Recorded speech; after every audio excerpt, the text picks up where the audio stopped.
সেটা যেটা গুরুত্বপূর্ণ প্রশ্ন সেটা হচ্ছে যে সর্বত্র আমরা দেখতে পাচ্ছি ধর্ম নিয়েই মারামারি হচ্ছে, ধর্ম নিয়ে কাটাকাটি, যে বাংলায় বলুন আর বাংলাদেশ বলুন, দু জায়গাতে একই। এবং সেখানে সাংবাদিকরাও এখন ঢুকে যাচ্ছে, সাংবাদিকদের এগেনস্টও দেখা যাচ্ছে যে বিভিন্ন ধর্ম নিয়ে তাদের ওপরে আক্রমণ চলছে।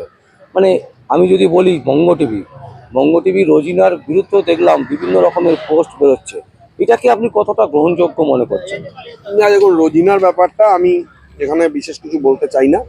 সেটা কন্ট্রোভার্সিয়াল যে ঘটনা হয়েছে, সাংবাদিকদের উপরে কোনো কিছুই করাটা খারাপ জিনিস। এখানে তো সব থেকে বড় ব্যাপার হচ্ছে যে এখন ধর্মের বিষয়টাকে কেন যে টেনে আনা হচ্ছে অত্যন্ত দুঃখজনক আমার কাছে লাগছে। কিন্তু আমাদের দেশে কিছু কিছু জায়গায় ধর্মের বিষয়টা প্রথম থেকেই ছিল। আমাদের রাজ্যে হয়তো ততটা ছিল না, কিন্তু দ্য গ্রেট ক্যালকাটা কিলিং আপনি যদি বলেন, ধর্মের ভিত্তিতেই তো হয়েছে। দেশটাই তো ভাগ হয়েছে ধর্মের ভিত্তিতে। দেশ যে ভাগ হয়ে পাকিস্তান হয়েছে এবং পরবর্তীকালে পাকিস্তান থেকে ভাগ হয়ে যেটা বাংলাদেশ হয়েছে, সেটা হয়তো ধর্মের ভিত্তিটা ততটা ছিল না। কিন্তু ভারতবর্ষটা ভাগ হয়েছে, যেখানে পাকিস্তান হয়েছে সেখানে দেশ তো ভাগ হয়েছে সম্পূর্ণ ধর্মের ভিত্তিতে। ধর্ম মানুষের, মানে কি বলবো, যে এটা হিন্দুস্তান ওটা পাকিস্তান, এটা হিন্দুরা থাকবে ওটাই মুসলিমরা থাকবে, এরকম একটা বিষয় তৈরি করা হয়েছিল। যদিও পরবর্তীকালে ধর্মনিরপেক্ষ দেশ হিসেবে ভারতকে ঘোষণা করা। দেখুন, আমি অত্যন্ত দুঃখিত যে এই যে রোজিনার নামটা আপনি বললেন, যে সে তো একজন ভালো সাংবাদিক, কিন্তু তাকেও আজকে ধর্মের ভিত্তিতে কেউ কেউ টার্গেটেড করছেন। আবার কোথাও কোথাও দেখা যাচ্ছে যেখানে খাস তালুক রয়েছে দেশের শাসক দলে, সেই উত্তরপ্রদেশ বা দিল্লি, সেখানেও আবার ধর্মের ভিত্তিতে কিছু মানুষকে টার্গেটেড করা হচ্ছে।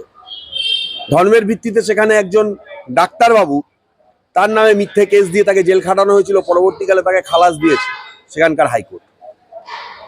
তো এই জিনিসগুলো ঘটছে। এই যে কয়েকদিন আগে পুশব্যাক করা হয়েছিল বাংলাদেশে, কি না তাদের ধর্ম বলে, সে মহিলা তো বলছেন তাদের ধর্ম বলে, মুসলিম বলে তারা বাংলায় কথা বলছে, এটা শুনেই তাদেরকে পুশব্যাক করা হলো, অথচ তারা বাংলাদেশের নাগরিকই নয়। তো এই জিনিসগুলো আমাদের দেশে মানে আজ থেকে আছে বলে বলবো না, বিশেষ করে এই বিজেপির শাসনকালে ধর্মীয় বিষয়টা বিশেষ করে আমরা দেখতে পাচ্ছি। কিন্তু আপনি আরেকটা যদি আঙ্গিক দেখেন, বাংলাদেশের যা পরিস্থিতি, হিন্দুদের, তারা বারবার এই কথাটা মনে করিয়ে দেওয়ার চেষ্টা করছে ধর্মের ভিত্তিতে ওই দেশে কোনো হিন্দু থাকবে না।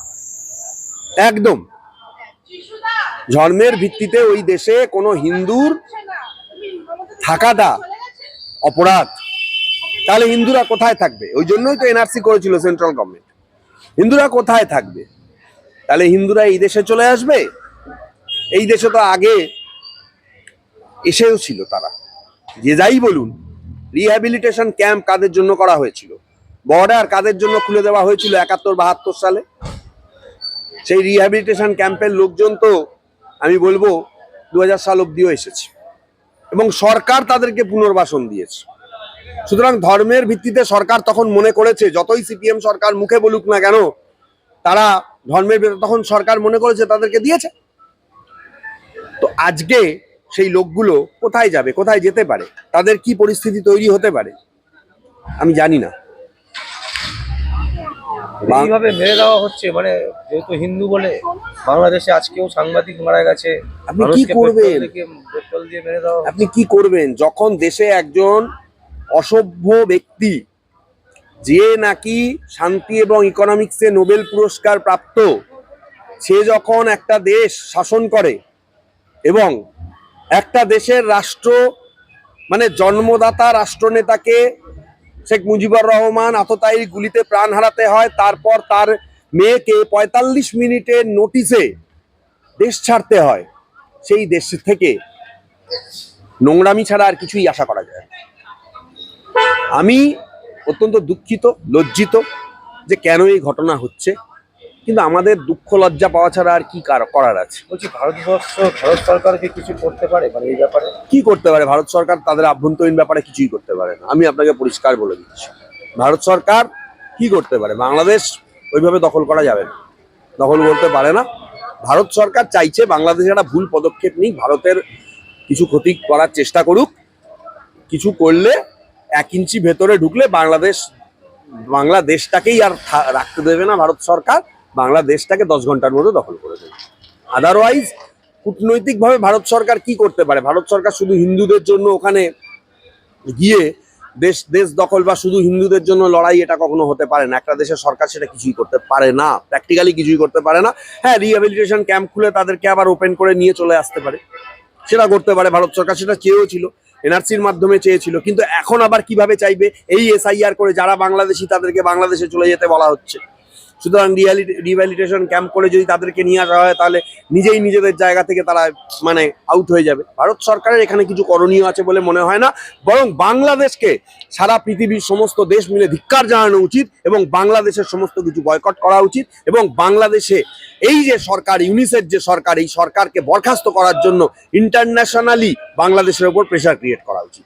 বলছি আপনি প্রথম যখন বাংলাদেশ নিয়ে একটা নিউজ ইন্টারভিউ দিয়েছিলেন, তখন আপনি প্রথমেই বলেছিলেন যে এই ইউনিসের উচিত তার নোবেল পুরস্কারটাকে কেড়ে নেওয়া। তো এখনো পর্যন্ত কাটছে না কেন? মানে কি মানে না, দেখুন, যারা দিয়েছে তারা মনে করছে যে কারা উচিত নয়, আর এরম ঘটনা তো কখনো কারোর সঙ্গে হয়নি। উচিত, অবশ্যই উচিত। একটা লোক না শান্তি দিতেই পারছে না দেশে, অথচ দেশের রাষ্ট্রনায়ক সেজে থাকছে, হ্যাঁ, ভোট করাতে পারছে না, কনস্টিটিউশন বিরোধী কথাবার্তা বলছে, দেশের জন্মদাতাকে অস্বীকার করছে, ঠিক আছে, এবং দেশকে একটা ক্ষতির পথে নিয়ে যাচ্ছে। এটা তো মানে জেনে শুনে দেশটাকে নষ্ট করে দেওয়া হচ্ছে। আমি ইন্টারন্যাশনাল নোবেল কমিটির কাছে অবশ্যই, আগের বারও আমি কমপ্লেন করেছিলাম, এবার আমি লিখিতভাবে সমস্ত ঘটনা দিয়ে আমি কমপ্লেন করব যে কেন তার নোবেল পুরস্কার কেড়ে নেওয়া হবে না। ইমিডিয়েট তাকে ব্যান করা হোক এবং তার নোবেল পুরস্কার কেড়ে নেওয়া হোক। দেশের শান্তি প্রতিষ্ঠা করতে তিনি ব্যর্থ এবং মানুষের জীবন, তার তার সেনাবাহিনী বলুন বা তার সময়ে মানুষের জীবন রক্তে রঞ্জিত হয়েছে, তার নোবেল শান্তি পুরস্কার অবশ্যই কেড়ে নেওয়া উচিত ইচ্ছাকৃতভাবে। এটা তিনি চাইলে বন্ধ করতে পারেন। আমি তো মনে করি তিনি হিন্দু নিধন করতে চাইছেন সম্পূর্ণভাবে। এখানে আমি ডক্টর ইউনিস দায়ী বলে মনে করি। আচ্ছা, বলছি আমার শেষ প্রশ্ন সেটা হচ্ছে যে হাসিনা তো আমাদের দেশে আছে, শেখ হাসিনা, এখন ওদের দেশে ফেব্রুয়ারি মাসে ভোট। হাসিনার যে সরকারের যে ছিল, পার্টি ছিল, সেই পার্টিকে ব্যান্ড করা হয়েছে। তো এমতো অবস্থায় বাংলাদেশে কি হাসিনা কোনোভাবে মানে নির্বাচন লড়তে পারবে?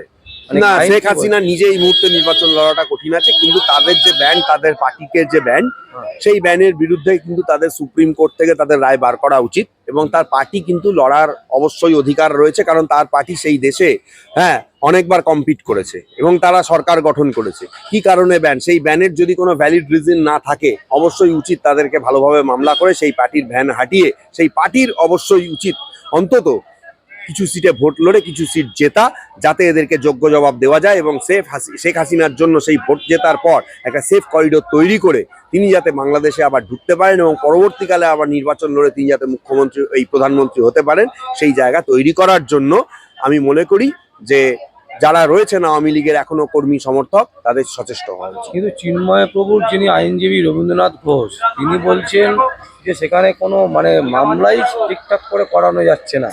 মানে এই চিন্ময় প্রভুর মামলা তিনি করছিলেন, তিনি বলছেন যে মামলা শোনাই হচ্ছে না, মামলা শোনার জায়গাতে তাকে সরিয়ে দেওয়া হচ্ছে, অন্যভাবে করে দেওয়া হচ্ছে, কোনো অবস্থাতে মামলা লড়তে পারছে না। তো সেখানে আসলে আসলে আসলে হচ্ছে তাদের দেশের জুডিশিয়ারিটাও নিয়ন্ত্রণ করছে ওই অসভ্য লোকটা ডক্টর ইউনূস।